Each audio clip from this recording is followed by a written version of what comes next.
നമസ്കാരം. ശ്രീ വൈലോപ്പിള്ളി ശ്രീധരമേനോൻ എഴുതിയ കാക്ക എന്ന കവിത. കാക്ക കൂരിരുട്ടിന്റെ കിടാത്തിയാണ്. എന്നാൽ അവൾ സൂര്യപ്രകാശത്തിന് ഉറ്റ തോഴിയുമാണ്. അവൾ ചീത്തകൾ കൊത്തിവലിക്കും. എന്നാൽ ഏറ്റവും വൃത്തിയും വെടിപ്പും എഴുന്നോളാണ് കാക്ക.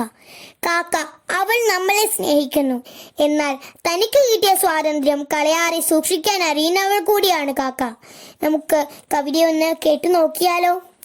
കൂരിരുട്ടിന്റെ കിടാത്തി എന്നാൽ സൂര്യപ്രകാശത്തിനുറ്റ തോഴി. ചീത്തകൾ കൊത്തി വലിക്കുകയിലും ഏറ്റവും വൃത്തി വെടിപ്പെഴുന്നോൾ.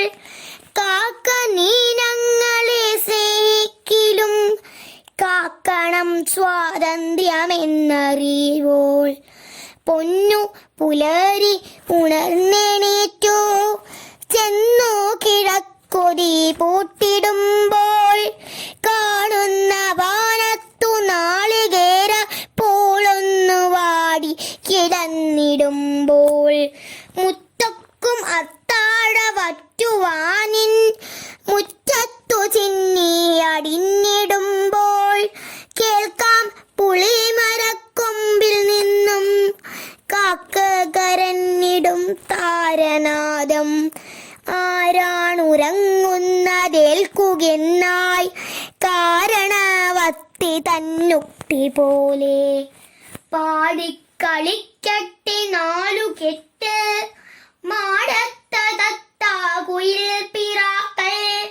ഉൾപ്രിയമെങ്കിലും ഗേഹലക്ഷ്മിക്കെപ്പോഴും കാക്കയോ ഒടെന്നു ന്യായം. ഉള്ളിലടുപ്പത്തു മൺകലത്തിൽ നല്ലരി വെള്ളിയായി തുള്ളിടുമ്പോൾ മേലെ മധുരക്കിഴങ്ങുവള്ളി പോലെ പുക പടർന്നേറിടുമ്പോൾ അങ്ങാശു കോലായിലമ്മ ചോറിൻ ചെങ്ങാതിമാരെ ചമച്ചിടുമ്പോൾ ആഞ്ഞു തിമർക്കുമോരുണ്ണി മണ്ണിൽ ഞാഞ്ഞൂലുമായി പടവെട്ടിടുമ്പോൾ ചോടുകൾ വച്ചു ചെരിച്ചു നോക്കി ചൂടെഴും പൂട ചൊറിഞ്ഞു വീഴ്ത്തി നീട്ടി വിളംബരം ചെയ്തു കാക്ക നാട്ടിൻ പുറത്തെ കുടുംബ സൗഖ്യം.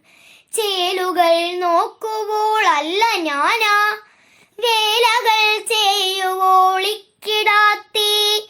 ലോലമായി മൂവിരാളുള്ള നീല കാലടി എങ്ങു പതിഞ്ഞിടുന്നു. ആ നിലമൊക്കെയും ശുദ്ധിയേൽപ്പു ചാണകവെള്ളം തളിച്ച പോലെ. എല്ലാവർക്കും നന്ദി, നമസ്കാരം. നിങ്ങൾക്ക് ഈ കവിത ഇഷ്ടപ്പെട്ടെന്ന് വിചാരിക്കുന്നു.